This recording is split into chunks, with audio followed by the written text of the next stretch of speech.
Once upon a time, in the peaceful town of OLOYE Kingdom, there lived two inseparable friends. The two grew up together, shared everything, and allowed no one to come between them. OLOYE Kingdom was renowned for its wise ruler, the king, a man whose wisdom and understanding were unmatched. The king was revered by his people, not just for his fairness, but also for his kind and loving spirit. The two friends were fond of visiting the king's palace to listen to his teachings, often staying beyond the scheduled times for the king's lessons from the Book of God. The king frequently taught from the Book of Proverbs, particularly Proverbs 1 verse 7, which says, "The fear of the Lord is the beginning of knowledge, but fools despise wisdom and instruction."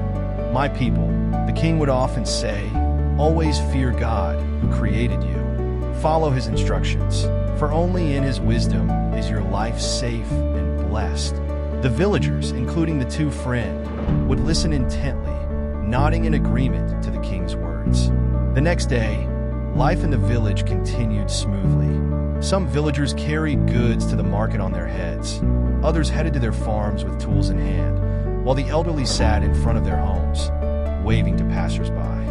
All was well in OLOYE Kingdom because the people obeyed the wise words of their king. One day, a stranger entered the village, a man no one had seen before. He came with great wealth and luxurious goods. Curious, the villagers brought him to the palace to meet the king. The king, sitting on his throne, welcomed the stranger warmly and asked, "From where do you come, and what is your purpose here in OLOYE Kingdom?" The visitor, with a bow, replied, "O king, I have traveled from a faraway land, seeking a place to bless with my wealth." The king smiled. "I see your wealth and your generosity, but OLOYE Kingdom lacks nothing. We are content with the blessings God has bestowed upon us." The visitor responded humbly, "I have heard of your kingdom's prosperity, my king, and of your great wisdom. I do not wish to disrupt your peace, but merely to add to the blessings of this land." The king, though impressed by the visitor's humility, maintained his stance. "I appreciate your kind offer, but we have all we need. You may stay the night, but tomorrow I ask that you continue your journey to a land in need of your blessings." With that, the king called his servant and instructed him to take care of the visitor for the night. The next morning, the visitor left the palace, walking through the village. The villagers, seeing his wealth and beauty, were captivated. Some rushed to him, asking why he was leaving. The visitor explained what had transpired at the palace. Outraged, one man exclaimed, "Our king is selfish. He cares only for himself and denies us the wealth this man offers." Blinded by greed, the villagers decided to accommodate the visitor in secret, defying the king's instructions. The two friends, however, were troubled by the people's decision, but were unable to convince them otherwise.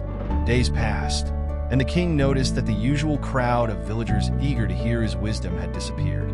Concerned, he called his servant and asked what had been happening. The servant explained the villagers' secret dealings, with the visitor shocked and disheartened. The king pondered the situation.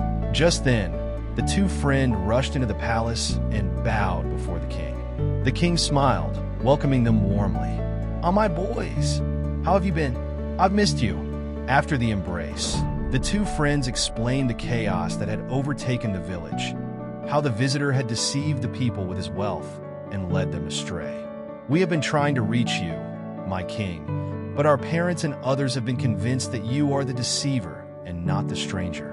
The next day, the king, accompanied by his servants, went to see the situation for himself. To his dismay, he saw villagers who once lived peacefully now engaging in all sorts of disorder. Some were drinking and fighting, while the visitor lounged under a tree, surrounded by maidens and enjoying the chaos. Filled with righteous anger, the king called out to the people, but they ignored him.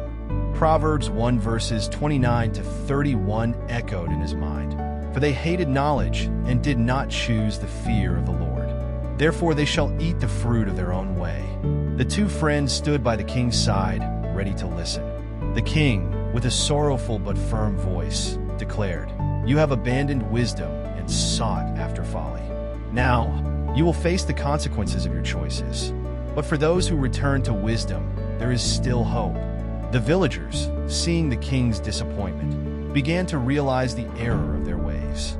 Some started to weep, while others returned to their homes in shame. The visitor, seeing that his influence had weakened, quickly gathered his goods and left the village in silence. The two friends, alongside the king, began to restore order, reminding the people that the fear of the Lord is indeed the beginning of